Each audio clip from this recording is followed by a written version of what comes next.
تہجد کا وقت عشاء کے بعد سے طلوع فجر تک، عشاء کے بعد سے طلوع فجر تک نبی صلی اللہ علیہ وسلم نے فرمایا اللہ نے تمہیں مزید ایک نماز عطا کی ہے جو کہ وتر یعنی تہجد ہے، اسے نماز عشاء اور نماز فجر کے درمیانی وقفے میں پڑھ لیا کرو. ٹھیک ہے نا، یہ سلسلہ صحیحہ کی حدیث ہے.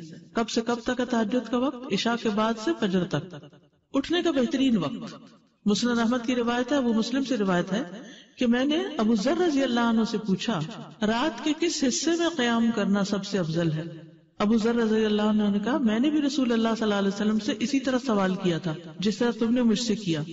آپ نے فرمایا رات کے پچھلے پہر، یہ رات کے پچھلے پہر یا نصف رات میں، لیکن ایسا کرنے والے بہت تھوڑے ہیں. یعنی مشکل ہے نا آدھی رات کو اٹھنا. آپ مثلا سوئے ہیں 10 بجے اور 12 بجے پھر اٹھ جائے تو مشکل ہوگا. رات کے آخری حصے میں قیام کرنا. جابر رضی اللہ عنہ سے روایت ہے، انہوں نے کہا میں نے نبی صلی اللہ علیہ وسلم کو فرماتے ہوئے سنا تم میں سے جسے یہ خدشہ ہو کہ وہ رات کے آخر میں نہیں اٹھ سکے گا تو وہ وتر پڑھ لے پھر سو جائے، اور جسے رات کے قیام کا یقین ہو وہ رات کے آخر میں وتر پڑھے، کیونکہ رات کے آخری حصے میں قرات کے وقت حاضری دی جاتی ہے اور یہ بہتر ہے. ٹھیک ہے، تو رات کا آخری حصہ بھی اچھا ہے. آخری پہر دعاؤں کی قبولیت کا وقت بھی ہے.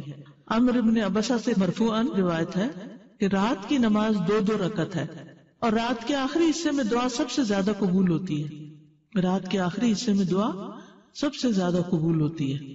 نبی صلی اللہ علیہ وسلم کے اٹھنے کا وقت.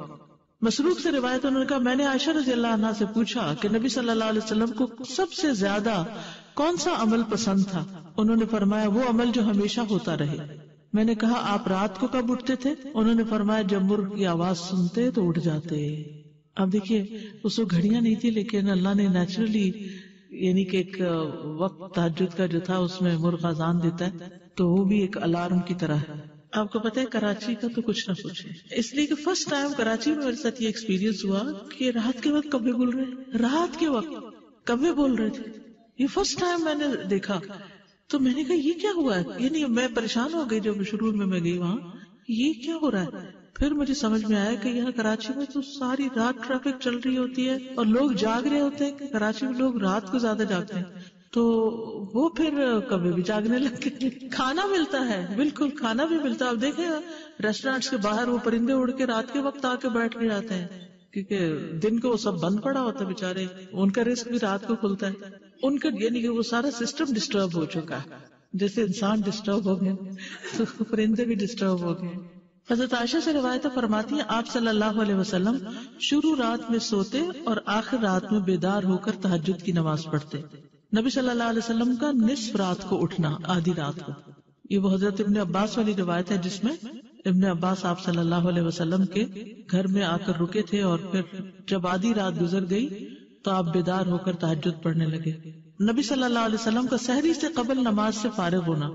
حضرت عائشہ کہتی ہے کہ جب سحری کا وقت ہوتا تو میں نبی صلی اللہ علیہ وسلم کو اپنے پاس سویا ہوا ہی پاتی، یعنی آپ تہجد پڑھ کے دوبارہ سو جاتے تھے.